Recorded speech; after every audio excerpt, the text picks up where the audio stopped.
Secretary of Defense mocked a hungry veteran, until a female soldier paid for his groceries. That day began like any other, a small-town grocery store, quiet, ordinary, almost invisible.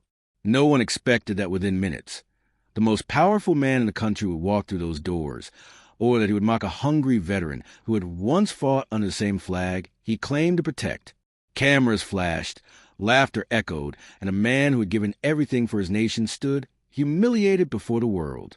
But among the silent crowd, one young soldier couldn't look away.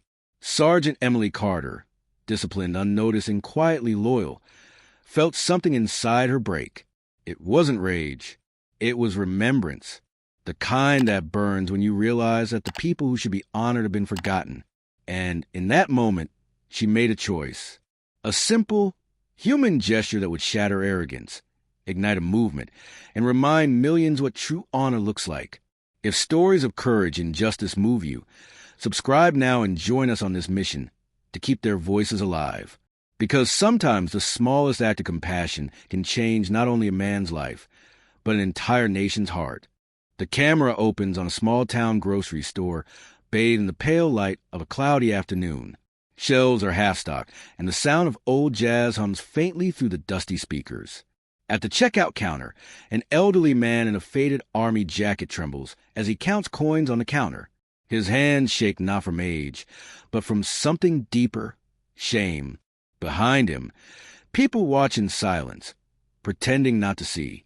The bell above the door jingles, and suddenly, a convoy of black SUVs parks outside. Cameras follow. The Secretary of Defense has arrived. Richard Halden enters the store, surrounded by a security detail. Every step he takes echoes authority. He greets the store manager with a stiff smile, speaking loudly enough for cameras to catch every word. His polished shoes contrast painfully with the veteran's worn-out boots. When Halden notices the old man struggling with the cashier, he tilts his head, almost amused. "A hero, huh?" he says with a smirk. "Can't even buy bread?"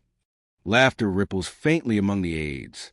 The veteran lowers his head, eyes fixed on the groceries he cannot afford. Further back in the line, a young female soldier, Sergeant Emily Carter, stands frozen. Her uniform is neat, her posture rigid, but her eyes betray a storm. She knows that face. The veteran's insignia bears the same battalion she once served in. Her training screams for restraint. Her conscience demands defiance. Around her, cameras capture Halden's mocking tone as he pats the veteran's shoulder, still performing for the press. The old man murmurs a quiet, "Thank you for your service, sir," and Halden chuckles. Service doesn't pay the bills, does it? Emily's heart tightens. She looks around. The crowd remains still, uncomfortable but compliant. She can feel the invisible weight of hierarchy pressing on her chest. Halden steps aside, still grinning, and whispers something to his assistant that makes her fists clench. She stares at the coins a veteran left on the counter. Barely enough for a loaf of bread. The silence is unbearable. Emily exhales slowly, steadying her heartbeat, knowing that a single gesture could end her career or redeem her soul. Outside, the rain begins to fall, tapping softly against the glass, as if echoing the tension inside. The veteran takes a step to leave, empty-handed, and bumps into a shelf. A can rolls across the floor, hitting Emily's boot. She picks it up, looks at the label, beans, the simplest meal for a man who once fought for everything. Her eyes meet the veteran's, then drift to Halden's reflection in the window. In that moment, something unspoken passes between them, a quiet understanding that duty isn't always about following orders. The cameras flash again. Halden, unaware of the weight of his cruelty, waves to the reporters as though he has delivered another successful speech. Emily looks at him with restrained fury, her lips barely moving as she whispers, "You forgot what honor means." Her voice is too soft for him to hear, but it steadies her resolve. The veteran begins to walk out into the rain, his shoulders bent under both weather and humiliation. As Emily watches him go, a drop of rain hits her sleeve. The moment feels suspended, an image of contrast. Arrogance under the spotlight, dignity under the storm. She reaches for her wallet, but stops. Around her, the world moves in slow motion. The click of cameras, the murmurs of the crowd, the creak of the door. Something in her heart whispers, "If not you, then who?" Her pulse quickens. She takes one quiet breath, straightens her posture, and steps forward, her boots echoing across the cold tile floor.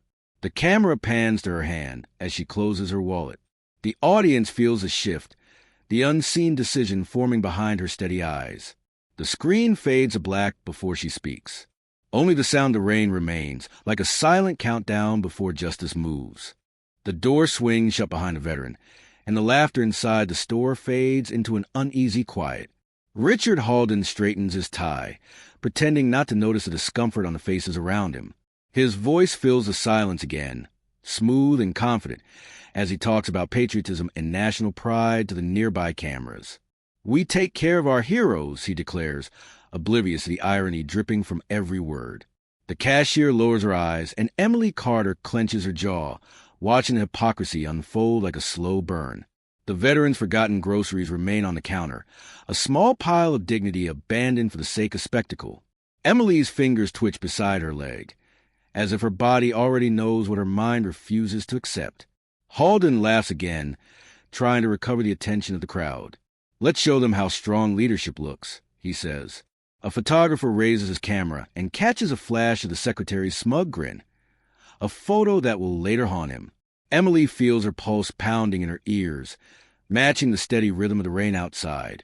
For a brief moment, she remembers a field hospital in Kandahar, dust, blood, and silence.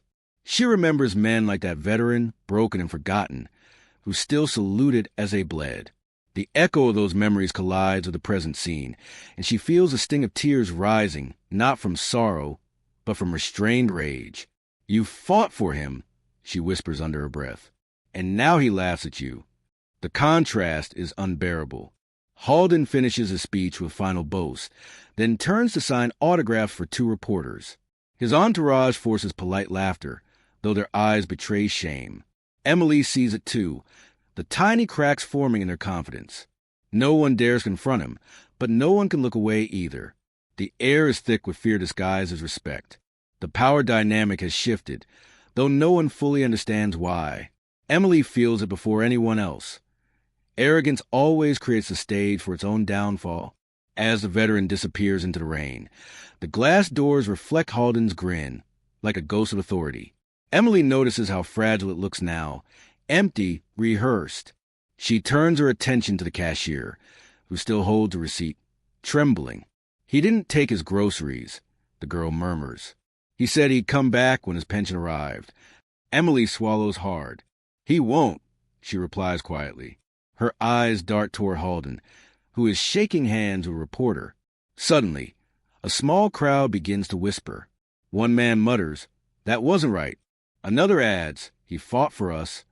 The murmurs grow. The camera crews lower their lenses, unsure whether to keep filming. The weight of conscience fills the room, and for the first time, Halden senses he's lost control of the narrative. His smile falters. Emily feels that shift, the same tension before a battle breaks. Her instincts flare. "Everything all right, Sergeant?" one of Halden's guards asks, noticing her rigid stance. Emily nods but doesn't move. Her breath steadies. Inside her chest, something unyielding awakens. The same courage that once carried her through gunfire now burns quietly behind her calm eyes. She realizes this is no battlefield of bullets, but of integrity, and she's already chosen her side. Halden waves to the press one last time, dismissing the murmurs with a politician's grin. "People love a hero," he says, "especially when it's me." Emily's fingers brush against her wallet. The moment of decision hangs in the air like the final breath before a storm. The crowd's silence is no longer fear, it's expectation. Something is about to break. The store feels suspended in a strange, heavy silence. Every breath, every whisper, every drop of rain outside seems louder now. Emily Carter takes one step forward, her boots echoing across the tile. No one stops her. She moves toward the counter with a calm that hides the storm inside her. The cashier looks up, startled, as Emily takes out her wallet. She doesn't speak, doesn't glance toward Halden. She simply slides a bill across the counter. The veteran's groceries are still there, untouched. "These are paid for," she says quietly.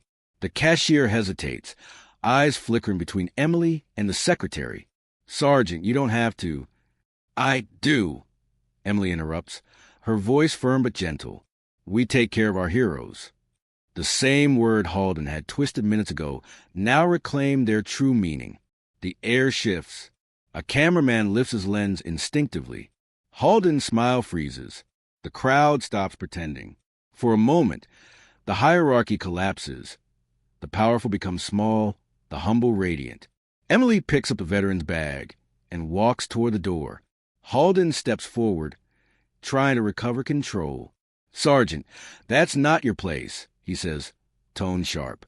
Emily turns slightly, meeting his eyes for the first time. "With respect, sir," she answers. Neither was mocking him. Her words slice through the room like a clean blade. Gasps ripple through the onlookers. Halden's jaw tightens, but he says nothing. His reflection in the window looks smaller now, dwarfed by the active soldier who dared to remember what honor means. The sound of camera shutters fills the silence like applause. Someone whispers, "She actually did it." Another says, "She's brave." Emily hands a bag to a delivery boy near the door. "Find him," she says softly. "Make sure he gets this."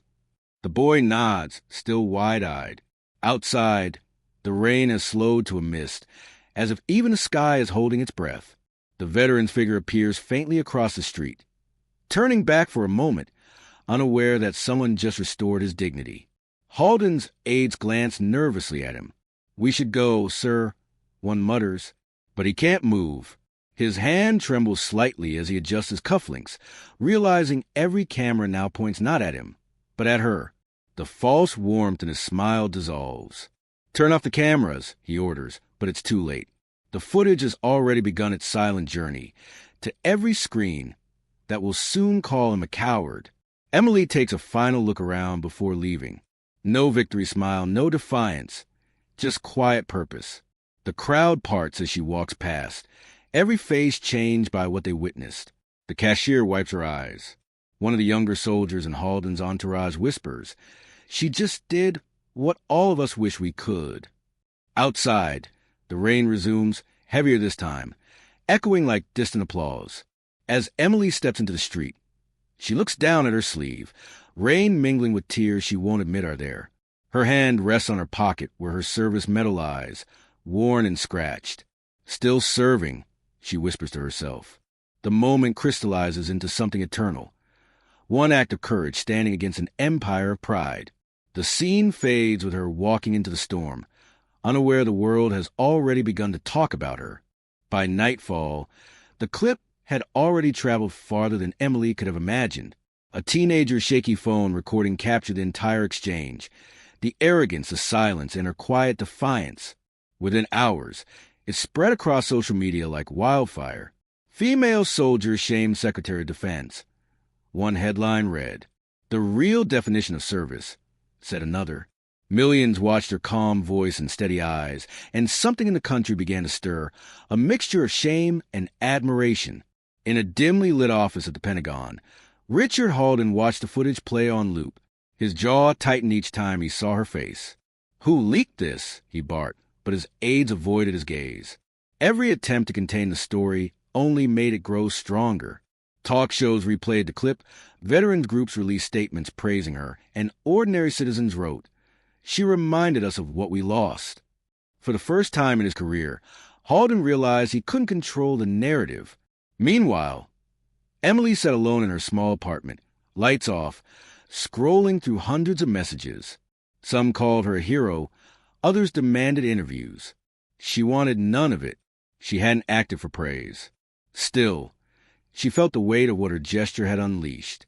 Her phone buzzed with an unknown number. Her commanding officer. "Sergeant Carter," the voice said, steady but cautious. "The higher-ups want you to stay quiet for now. This is becoming political." Emily sighed. "I didn't mean for it to be anything," she replied. "But maybe it always was." Across the country, the footage sparked a wave of emotion. Veterans began sharing their own stories of being forgotten. Empty pension checks, unpaid medical bills, silent struggles. Hashtags emerged. Hashtag still serving and hashtag honor has no rank. The clip stopped being just about a grocery store. It became a mirror to a nation's conscience. One by one, news anchors turned serious, questioning leadership that valued image over integrity. Halden's press team scrambled to control the fallout. Say it was a misunderstanding. One advised, make a public apology before it escalates.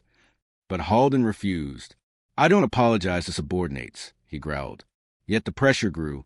Journalists began digging into his past, uncovering discrepancies in his speeches about veteran care. The story no longer belonged to him. It belonged to everyone he had ignored. At a diner in Nebraska, an old man watched a clip on a small TV and whispered, "She did what we all wish someone would." Around him, other veterans nodded silently. Coffee cups clinked, hands trembled, and eyes watered. It wasn't just a viral video anymore. It was a spark of dignity rekindled. Emily's commanding officer called again, this time with tension in his voice. "Emily, the department's losing control. They want to frame this as a stage stunt. You need to deny involvement." She stayed silent. "Sergeant," he warned, "this could end your career." Emily looked out the window at the city lights flickering in the rain. "Maybe some things are worth that price," she whispered, ending the call. By dawn, something extraordinary happened. Groups of bikers and veterans began organizing online, tracing her name, her unit, her city. Their posts carried one simple message: let's show her she's not alone. The storm was no longer in the media. It was moving on the ground. Engines began to roar across highways. The reckoning had begun. Night settles over the quiet suburb where Emily lives.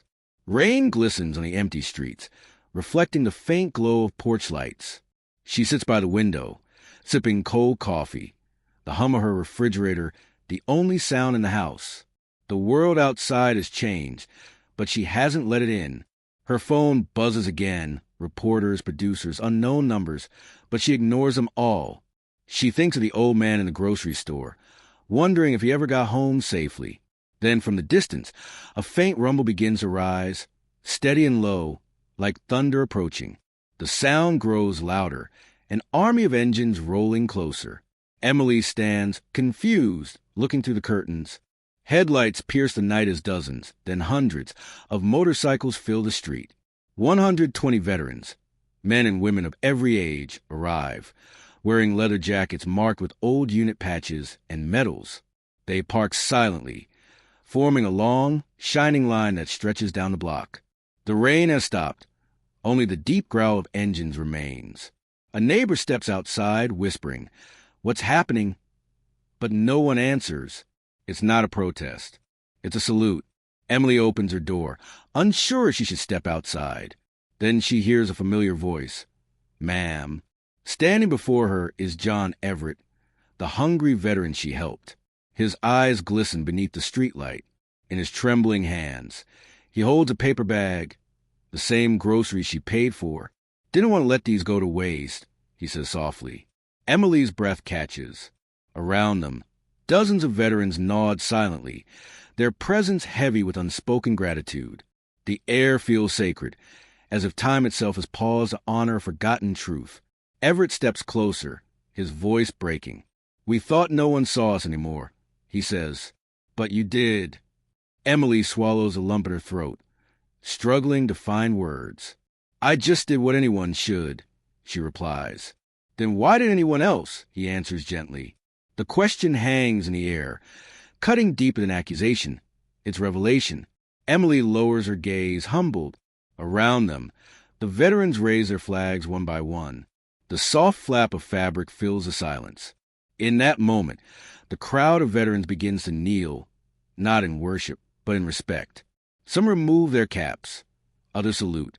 Flashlights illuminate Emily's porch like a stage built by destiny. Her eyes well with tears she can no longer hide. Cameras are nowhere, no reporters, no audience, just those who know what service costs. She whispers, "You don't owe me anything." Everett shakes his head. "No, Sergeant. You reminded us we still owe something to each other." Far away, in a quiet office, Halden watches the live feed captured by a neighbor's phone. His reflection in the screen looks hollow, a ghost of authority stripped of pride. He knows this is the end. A letter of resignation lies on his desk and signed. He stares at Emily's image, her surrounded by those he once dismissed, and realizes too late that power means nothing without honor. For the first time, he feels something unfamiliar: shame. Back outside, the veterans begin to hum softly, a melody only soldiers know, a hymn for the fallen. Emily listens, her hands trembling at her sides. The street glows under the soft beam of streetlights reflecting on wet pavement. The camera of fate pulls back slowly, capturing the symmetry of light and loyalty. A single soldier standing before an army of forgotten, all united by one act of compassion. Emily wipes her face and smiles faintly, whispering, "Still serving." As the engines start again, one by one, their roar fills the night sky like a living heartbeat. Emily watches them ride away into the dark horizon, each taillight fading like a star. When the last bike disappears, the silence left behind is profound, not emptiness, but peace. She closes her door, still hearing the echo of their salute long after it's gone. Morning sunlight filters through Emily's curtains, warm and golden, as if the storm from the night before never existed. Her home feels different now, quiet but full. The air carries a strange peace, the kind that follows battles fought with dignity. She brews coffee and glances at the folded flag resting on her table, left there by one of the veterans before they departed. Beneath it lies a small note: "Thank you for reminding us what courage looks like." Emily closes her eyes for a moment, absorbing its weight. Across the city, newspapers fill with headlines. "The secretary falls, the soldier who rose." A nation's conscience rekindled. The story dominates every network. Politicians scramble to align themselves with the public sentiment. But for once, the conversation isn't about power. It's about integrity. At the Pentagon, Halden's resignation becomes official. Cameras swarm his exit, yet his once commanding voice offers only silence. For the first time, he bows his head, not before superior, but before the truth. Emily spends the day receiving calls from veterans groups and families she's never met, invitations to speak, offers for interviews. She declines them all. Her mission isn't to build fame, it's to rebuild faith. She visits a local veterans shelter instead, bringing with her a few boxes of food. The same cashier from the grocery store greets her, tears in her eyes. "Because of you, people are donating again," she says. Emily smiles softly. "Because of us," she corrects. The distinction matters. Later that afternoon, Emily meets John Everett again at the park. He sits on a bench, sunlight gleaming off the medals pinned to his jacket. Without a word, he hands her a small, tarnished medallion, his first campaign award. "You earned this," he says quietly. Emily tries to protest, but he insists. "You fought a different war, Sergeant, one most people never see." Her hands shake as she accepts it, knowing the gesture isn't just gratitude. It's the passing of honor itself. That night, Emily places a medallion beside her service photo. Her reflection in the glass looks steadier now, grounded. She whispers, "We're still serving, all of us," and the phrase feels like a prayer. Outside, the faint sound of motorcycles hums again in the distance, fading like thunder after a storm. She smiles, understanding that this was never just her story. It was everyone's who believed that decency could still win. Across the nation, a quiet movement begins. Communities start supporting veterans. Grocery stores hang signs reading, "Honor has no rank," and classrooms discuss what it means to serve without seeking praise. The video becomes more than a headline. It becomes a lesson, not about scandal or politics, but about humanity's simplest truth. Compassion is stronger than power. Meanwhile, Halden retires to a secluded estate, his legacy rewritten by a single act of kindness that wasn't his. He watches one final news report. Emily's standing beside a group of veterans, helping serve meals at a shelter. The reporter's voice says, her silence speaks louder than any speech. He turns off the TV and sits in the dark, finally understanding that redemption belongs to those who act, not those who command. As dusk settles, Emily walks home past a mural freshly painted on a brick wall, a portrait of a soldier handing groceries to an elderly man beneath the words, "Service never ends." She stops, tracing the outline of the figures with her fingertips, humbled. Then she turns toward the camera, her voice calm yet resolute. We don't serve for applause. We serve because someone has to. The screen fades to black. A final title appears. For those who still believe that honor can change the world. If this story moved you, don't let it fade. Subscribe for more powerful tales of courage, faith, and redemption. Leave a comment about the moments that reminded you what true service means. And share this video to honor every silent act of bravery the world forgets. More stories like this are coming soon. Don't miss the next revelation that will touch your heart and awaken your spirit.